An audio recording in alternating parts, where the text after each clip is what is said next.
Saga cooks welcomes you. சூப்பரான கோதுமை அல்வா எப்படி செய்யறதுன்னு பார்க்கலாம்.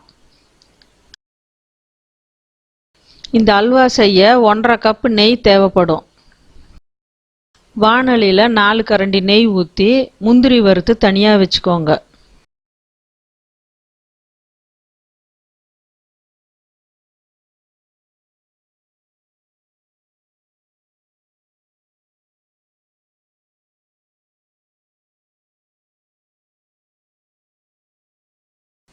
ஒரு கப் கோதுமை மாவை நெய்யில் பச்சை வாசனை போக வறுத்துக்கோங்க.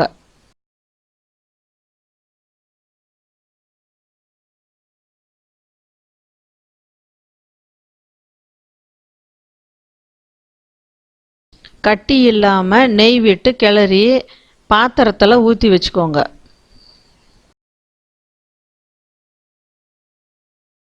ரெண்டு கப்பு காய்ச்சின பாலை அதில் ஊற்றி கட்டி இல்லாமல் கலந்துக்கோங்க.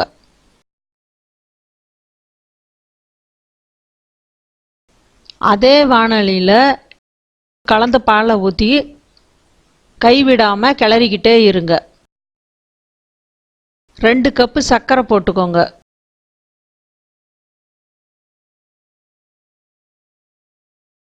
கைவிடாமல் கிளறுங்க, சீக்கிரமாக அடிப்பிடிச்சிடும்.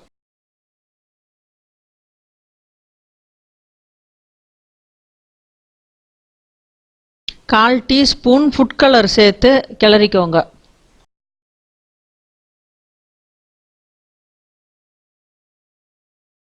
அப்பப்போ நெய் ஊற்றிக்கிட்டே கிளறுங்க.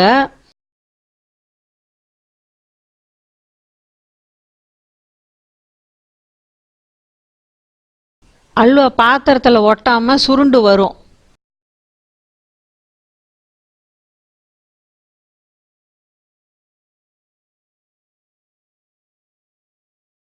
அப்போ வறுத்து வச்ச முந்திரியை போட்டுக்கோங்க.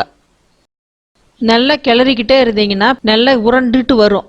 அந்த பதம் தான் கரெக்டாக இருக்கும். இறக்கி வச்சுடுங்க. கோதுமை மாவில் பால் கலந்து செய்கிறதுனால டேஸ்ட் ரொம்ப நல்லா இருக்கும். சட்டுன்னு செய்யக்கூடிய இந்த அல்வாவை எல்லாருமே விரும்பி சாப்பிடுவாங்க. இந்த சமையலை செஞ்சு பார்த்துட்டு கமெண்ட் பண்ணுங்கள், ஷேர் பண்ணுங்கள். எங்கள் சேனலை சப்ஸ்கிரைப் பண்ணுங்கள். பக்கத்தில் இருக்கிற பெல் ஐக்கானை ப்ரெஸ் பண்ணி எங்கள் அப்டேட்ஸை பாருங்கள். நன்றி, வணக்கம்.